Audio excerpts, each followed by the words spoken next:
사랑하는 성도 여러분, 한 주간 그리스도인의 삶의 여행을 잘 하셨습니까? 매일 하나님께 나아가며 천국의 소망을 붙잡고 서로를 사랑과 선행으로 격려하는 그리스도인의 삶의 여행을 하셨습니까? 현재 목장 모임과 또 양육 훈련이 방학에 들어가 있지만 그리스도인의 삶의 여행에는 방학은 있을 수가 없습니다.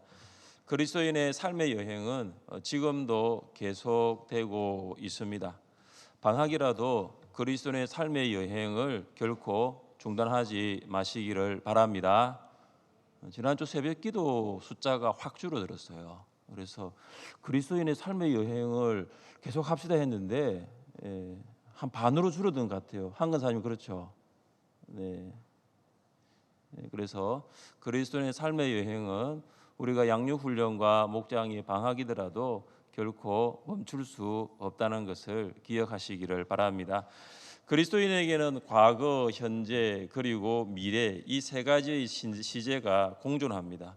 먼저 과거가 없는 현재는 없습니다. 과거에 말씀과 성령으로 거듭나지 않았으면 현재의 그리스도인은 존재하지 않습니다. 과거의 말씀과 성령으로 중생되었기 때문에 현재의 그리스도인이 있는 것입니다. 우리가 오늘 이 자리에 있는 이유 또한 과거에 말씀과 성령으로 거듭났기 때문에 현재 오늘 이 시간 예배자로 있는 것입니다. 또한 현재가 없는 미래는 없습니다. 현재 그리스도인으로 살아가지 않는다면 미래에 있을 그리스도인의 모습을 기대할 수는 없습니다.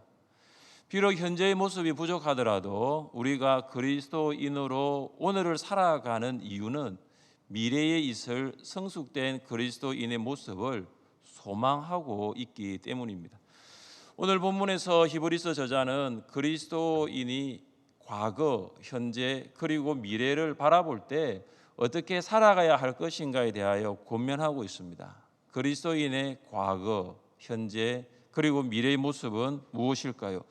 첫째, 우리는 과거의 은혜를 기억하면 현재 의도적이고 지속적인 죄를 짓지 않을 수가 있습니다. 함께 26절과 27절을 읽겠습니다. 우리가 진리를 아는 지식을 받은 후 짐짓 죄를 범한즉 다시 속죄하는 제사가 없고 오직 무서운 마음으로 심판을 기다리는 것과 대적하는 자를 태울 맹렬한 불만 있으리라. 아멘. 여기 진리를 아는 지식은 복음의 진리를 아는 지식입니다. 우리는 과거에 예수님께서 우리 죄를 위하여 십자가에 죽으시고 또한 부활하셨다는 복음을 들었습니다. 그리고 우리는 예수 그리스도의 죽음과 부활을 믿었습니다. 세상의 지식은 듣고 아는 것으로 끝나지만 복음의 지식은 듣고 믿는 것으로 끝납니다. 예수님의 죽음과 부활을 믿을 때 그리스도인이 됩니다. 예수님의 죽음과 부활이 믿어지는 것이 은혜입니다. 은혜가 아니면 우리는 예수님을 믿을 수가 없습니다. 이것이 바로 과거의 그리스도인의 모습입니다. 여러분도 예수님의 죽음과 부활을 믿음으로 말미암아 그리스도인이 되셨습니까? 예수님의 죽음과 부활을 믿었기 때문에 그리스도인이 된 것입니다. 26절에 짐질이라는 이 말의 뜻이 사실은 우리가 잘 사용하지 않는 단어라서 이해가 되지 않는데 짐짓은 의도적이다라는 말입니다. 그리고 죄를 범한다는 말은 단회적으로 죄를 짓는 것이 아니라 한 번 죄를 짓는 것이 아니라 지속적으로 죄를 짓는 것입니다. 그러니까 짐짓 죄를 범한 적을 연결해서 말하면 의도적으로 한 번 죄를 짓는 것이 아니라 의도적으로 지속적으로 죄를 짓는 것입니다. 그런데 오늘 히브리서 저자는 의도적으로 지속적으로 죄를 짓는 것을 언제라고 말하고 있습니까? 시작을 이렇게 하죠. 우리가 진리를 아는 지식을 받은 후. 진리를 아는 지식은 어떤 지식이라고 그랬죠? 복음의 진리를 아는 지식입니다. 예수님의 십자가와 부활을 들었고 예수님의 십자가와 부활을 믿은 후에 어떻게 살아가고 있죠? 짐짓 죄를 범하는 거예요. 의도적으로 죄를 짓는다는 것입니다. 그리스도인이 된 이후에도 의도적으로 지속적으로 죄를 지을 수 있을까요? 오늘 저자의 말씀을 보면, 성경 말씀을 보면 그럴 수 있다라는 거예요. 그리스도인이 된 이후에도 의도적으로 지속적으로 죄를 지을 수 있습니까? 없습니까? 오늘 저자는 있습니다라고 말합니다. 그렇다면 유대인 그리스도인들이 이 의도적으로 지속적으로 지었던 죄가 무엇일까요? 29절 말씀을 함께 읽겠습니다. 하물며 하나님의 아들을 짓밟고 거룩하게 한 언약의 피를 부정한 것으로 여기고 은혜의 성령을 욕되게 하는 자가 당연히 받을 형벌은 얼마나 더 무겁겠느냐. 너희는 생각하라. 아멘. 유대인 그리스도인들이 지었던 죄가 세 가지로 지금 요약이 됩니다. 먼저 하나님의 아들을 짓밟는 것입니다. 이 고대 근동에서 어떤 사람을 무시하는 제스처, 어떤 사람을 무시하는 제스처 가운데 하나가 뭐냐 하면 그를 향하여 발을 드는 거예요. 발을 드는 것입니다. 어떤 사람이나 어떤 물건 위에서 이 발을 밟는다라는 이 제스처는 그것을 무시하는 거예요. 조소하는 아주 극단적인 그런 행위로 나타납니다. 그래서 하나님의 아들을 짓밟는다는 것은 예수 그리스도를 구주와 주님으로 받아들이지 않겠다는 것, 내가 예수 그리스도를 구주와 주님으로 인정하지 않겠다는 무시와 조소입니다. 하나님 아들을 짓밟는다는 것은 예수 그리스도의 구속 사역, 이 대속 사역을 내가 거부하겠다는 것입니다. 하나님의 아들은 초대교회에서 중요한 신앙 고백 중에 호칭입니다. 초대교회 성도들에게는 이 그리스도인이라는 상징이 있었는데 어떤 상징이었냐면 물고기가 그리스도인의 상징이었습니다. 서로 잘 몰라요. 그러나 그리스도인이라는 것을 서로 이렇게 고백할 때는 물고기를 그렸습니다. 한 사람이 물고기 반을 그립니다. 머리부터 몸통까지. 그럼 나머지 한 사람이 몸통에서 꼬리까지를 그리는. 그래서 물고기 하나가 완성이 되면 나도 그리스도인이고 당신도 그리스도인이다. 우리는 다 그리스도인이다. 그걸 고백하는 것입니다. 초대교회 그리스도인들이 고백한 물고기를 익투스라고 부릅니다. 예수 그리스도는 예수 그리스도 하나님의 아들 구세주예요. 예수스 크리스토스 데우 휘오스 소테로, 이런 헬라어 단어입니다. 이 단어의 5글자를 앞머리만 모으면 익투스 이렇게 되는 거죠. 이처럼 초대교회 성도들은 예수 그리스도를 누구로 인정했냐면 하나님의 아들로 고백하며 인정했습니다. 유대인 그리스도인이 지었던 죄 중에 하나는 언약의 피를 부정하는 것입니다. 이 언약의 피는 하나님의 아들 그리스도의 피입니다.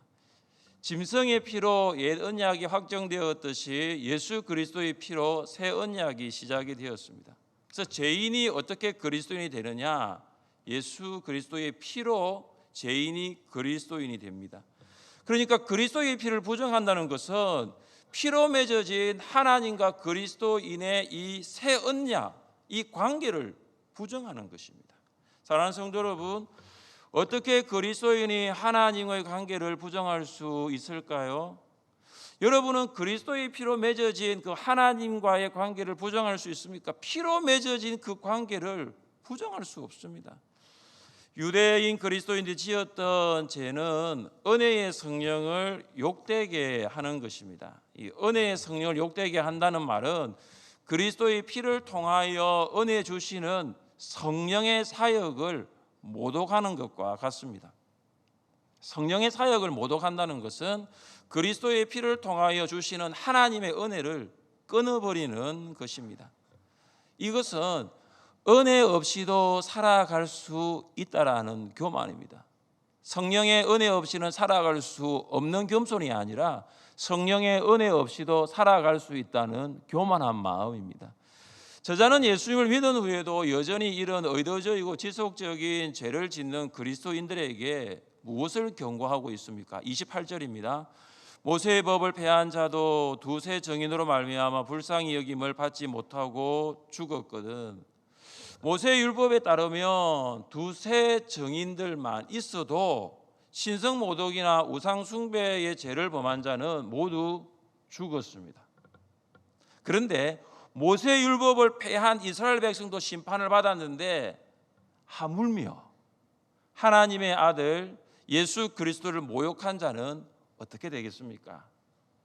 하물며 하나님의 아들 예수 그리스도의 피를 부정한 자는 어떻게 되겠습니까? 하물며 은혜의 성령을 욕되게 한 자는 어떻게 되겠습니까? 이렇게 의도적이고 지속적인 죄를 짓는 자에게 얼마나 큰 심판이 있겠습니까? 모세의 율법을 알고도 의도적으로 범죄한 자들을 위한 속죄제는 없었습니다. 하물며 모세보다 더 높으신 하나님의 아들 예수 그리스도를 모욕한 자들이겠습니까? 여러분이 과거에 어떻게 예수님을 하나님의 아들로 믿고 고백했는지를 한번 생각해 보십시오. 우리가 하나님의 언약 밖에 있는 사람들이었습니다. 그런데 예수 그리스도의 피로 하나님의 언약 밖에 있던 우리가 하나님의 언약 안에 있는 사람이 되었습니다. 과거에 우리가 얼마나 죄인으로 살았는지를 생각해 보십시오. 우리는 죄인으로 태어나 죄를 죄인 줄 알지 못하고 죄와 더불어 살았습니다. 그리고 예수님을 하나님의 아들로 믿고 그리스도인이 된 것이 성령의 은혜였다는, 은혜의 성령의 사역이었다는 것을 기억해 보십시오. 이런 과거의 은혜들을 우리가 기억한다면 현재 우리의 삶 속에서는 의도적으로 또한 지속적으로 죄를 짓는 삶은 살아갈 수가 없는 것입니다. 유대인의 관원으로 예수님께 찾아왔던 사람은 누구인가요? 네, 니고데모. 열심히 공부하고 계십니다. 사복음서 성경 골든벨 요한복음 예상문제 11번 니고데모. 지난주 받아가셨는데 아직 한 번도 넘겨보지 않은 사람은 오늘부터 시작해도 늦지 않습니다. 니고데모가 그리스도인이 된 시점 정확하게 알 수는 없지만 분명한 것은 니고데모의 현재의 모습을 보면 그가 그리스도인이라는 사실을 부인할 수는 없습니다. 대제사장과 바리새인들이 그 하속들과 예수님에 대하여 쟁론할 때에 예수님을 변호했던 사람은 누구일까요? 니고데모. 좀 대답이 약하네요. 이 사람도 니고데모입니다. 사복음서 성경 골돌매 요한복음 28번 예상 문제에 있습니다. 아마 나올 확률이 높을 것 같아요. 두 번이나 지금 11번과 28번에서 니고데모가 정답이에요. 대제사장들과 바리새인들이 성전 경비들에게 예수님을 붙잡아 오라고 하였습니다. 그런데 그들은 예수님을 붙잡지 못하고 빈손으로 돌아왔습니다. 왜 예수님을 붙잡아 오지 않았느냐 이유를 물었을 때 성전 경비들이 무엇이라고 대답합니까? 그 사람이 말하는 것처럼 말한 사람은 이때까지 없었나이다. 이게 정확한 대답이죠. 예수님처럼 말한 사람을 지금까지 만나지 못했다는 것. 예수님처럼 말한 사람이 있을 리 만무합니다. 경비들이 들었던 말은 사람의 말이 아니기 때문입니다. 하나님의 아들의 말씀을 들었습니다. 바리새인들이 그들에게 묻습니다. 너희도 미혹되었느냐?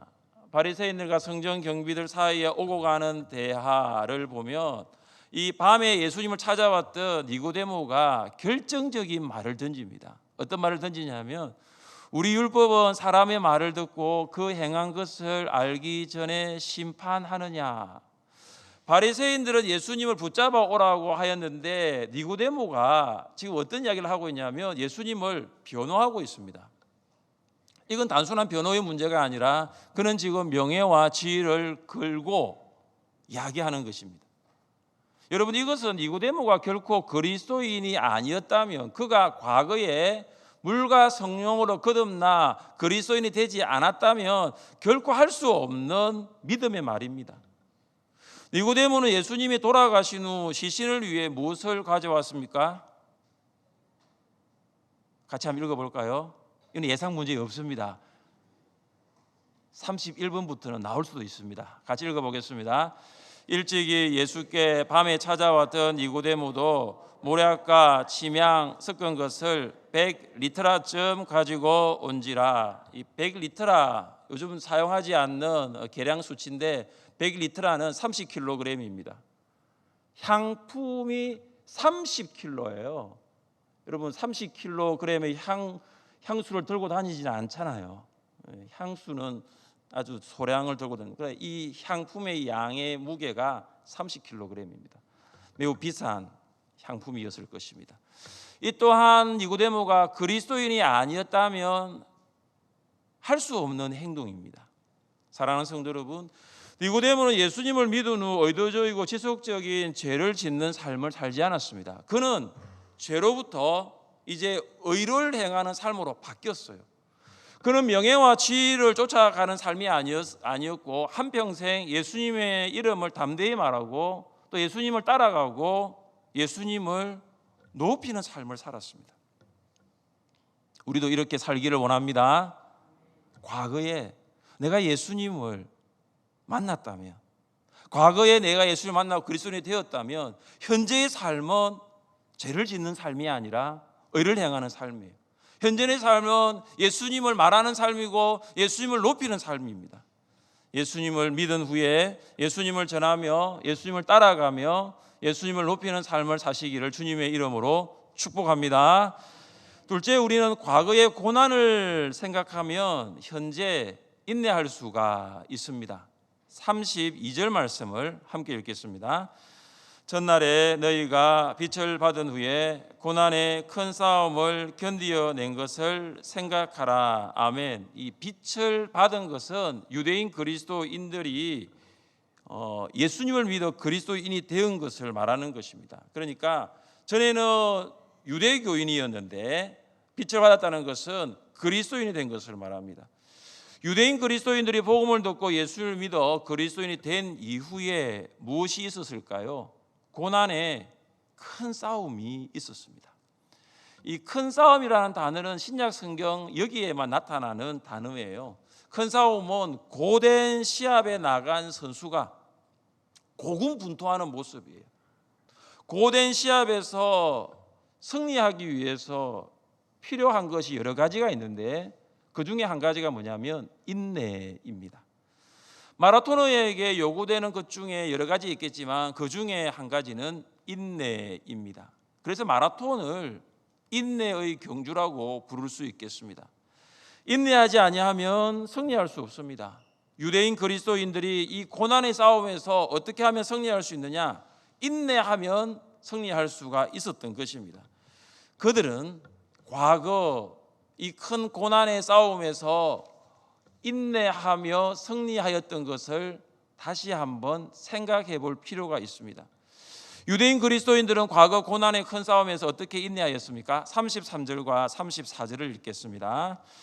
혹은 비방과 환난으로서 사람에게 구경거리가 되고 혹은 이런 형편에 있는 자들과 사귀는 자가 되었으니 너희가 갇힌 자를 동정하고 너희 소유를 빼앗기는 것도 기쁘게 당한 것은 더 낫고 영구한 소유가 있는 줄 알미라. 아멘. 유대인 그리스도인들은 비방과 환난을 받아 구경거리가 되었습니다. 비방은 언어적인 수모입니다. 언어적인 수모. 그리고 환난은 육체적인 폭행입니다.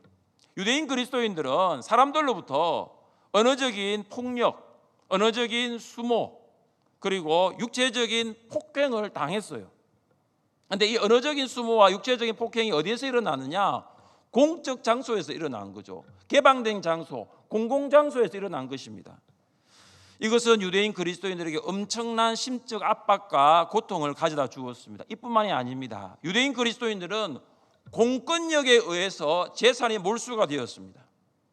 공권력에 의해서, 국가에 의해서, 정부에 의해서 재산이 몰수가 된 거예요. 뿐만 아니라 폭도들에 의해서 재산이 약탈이 되었습니다. 막대한 경제적인 손실을 입었습니다. 평생을 모았던 재산 한꺼번에 빼앗겼고 약탈되었고 몰수되었습니다. 육체적인 고통, 정신적인 고통, 경제적인 고통.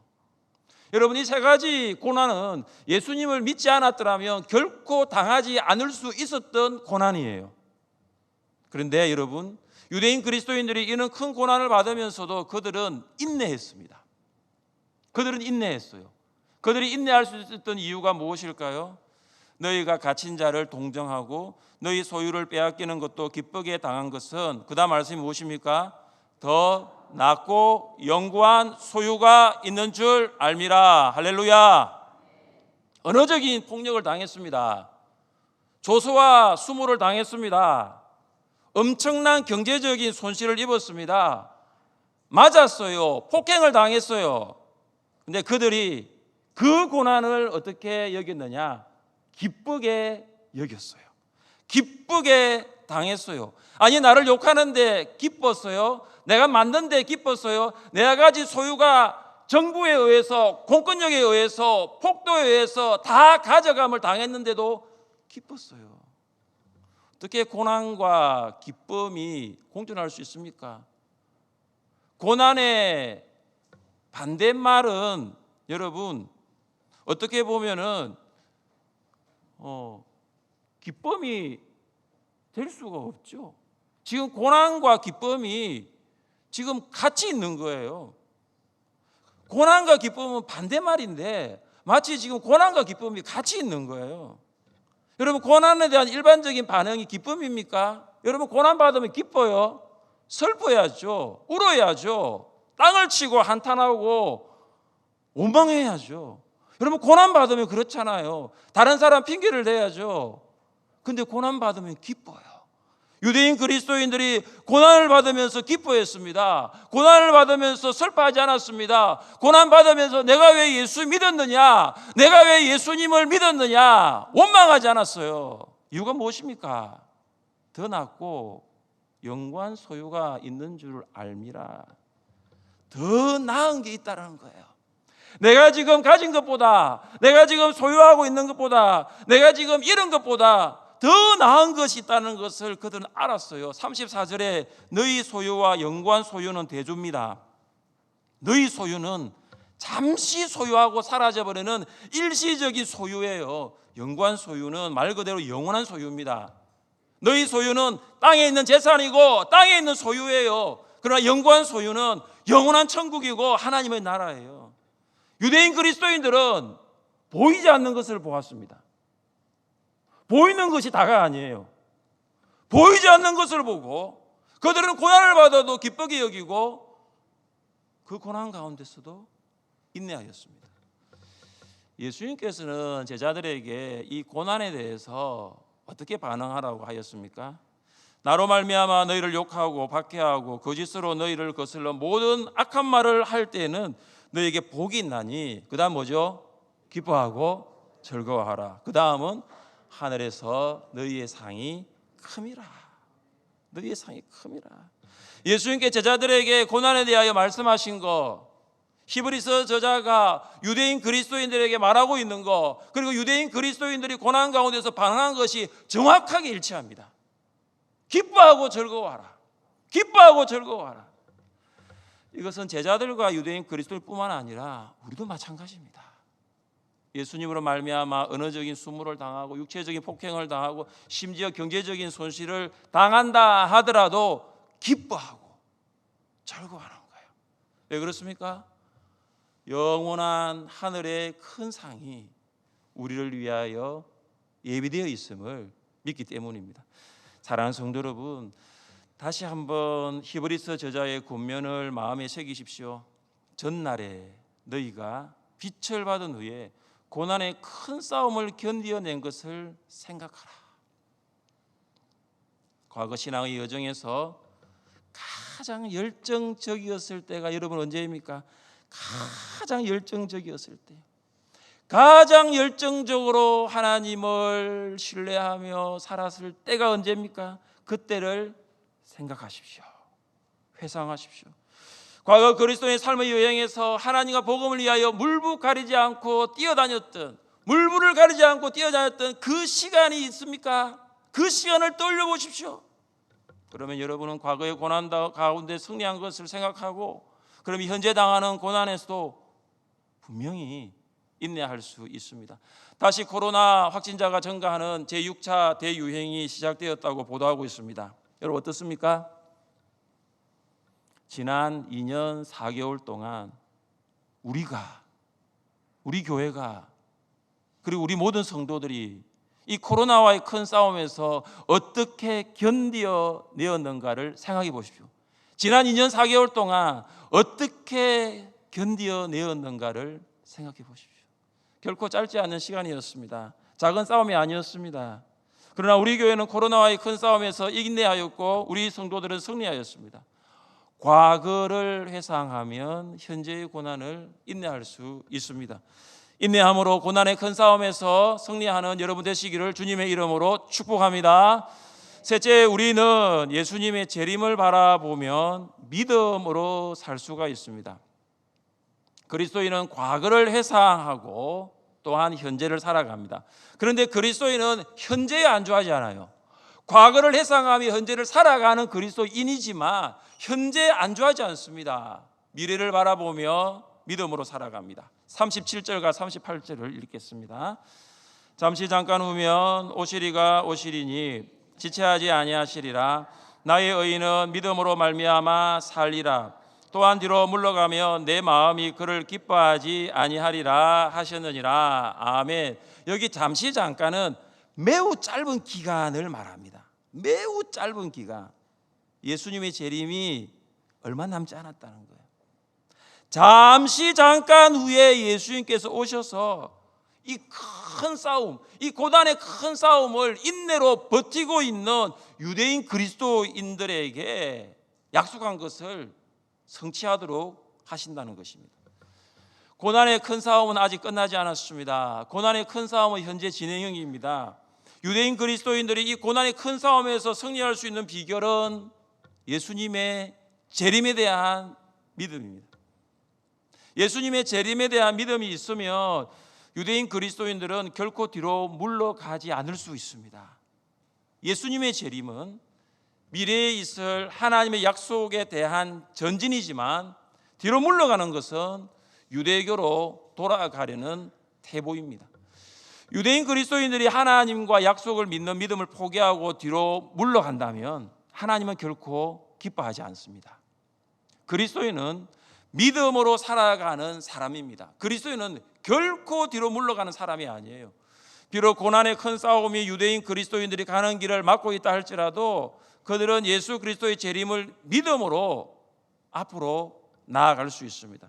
그리스도인은 믿음으로 하나님께 담대히 나아갈 뿐 결코 뒤로 물러가 세상으로 돌아가는 자가 아니에요. 저자는 마지막으로 그리스도인의 정체성에 대해서 말씀하고 있습니다. 39절 말씀을 함께 읽겠습니다. 우리는 뒤로 물러가 멸망할 자가 아니요 오직 영혼을 구원함에 이르는 믿음을 가진 자니라. 아멘. 저자는 지금 자신과 수신자인 유대인 그리스도인들을 지칭하는 한 가지 1인칭 복수 대명사를 사용합니다. 39절 시작을 보십시오. 우리는 너희들뿐만 아니라 나를 포함해서 우리는 결코 고난 때문에 뒤로 물러갈 그리스도인이 아니다. 우리는 영혼을 구원하는 자다. 우리는 뒤로 물러가 세상으로 돌아가는 자가 아니라 우리는 영혼을 구원하는 자라라. 이 우리가 유대인 그리스도인들에게 얼마나 큰 격려가 되었겠습니까? 그리스도인의 정체성이 무엇일까요? 그리스도인은 누구일까요? 그리스도인은 뒤로 물러가 멸망할 자가 아니라 영혼을 구원하는 믿음을 가진 자입니다. 한번 따라해 보시기 바랍니다. 우리는 뒤로 물러가 멸망할 자가 아닙니다.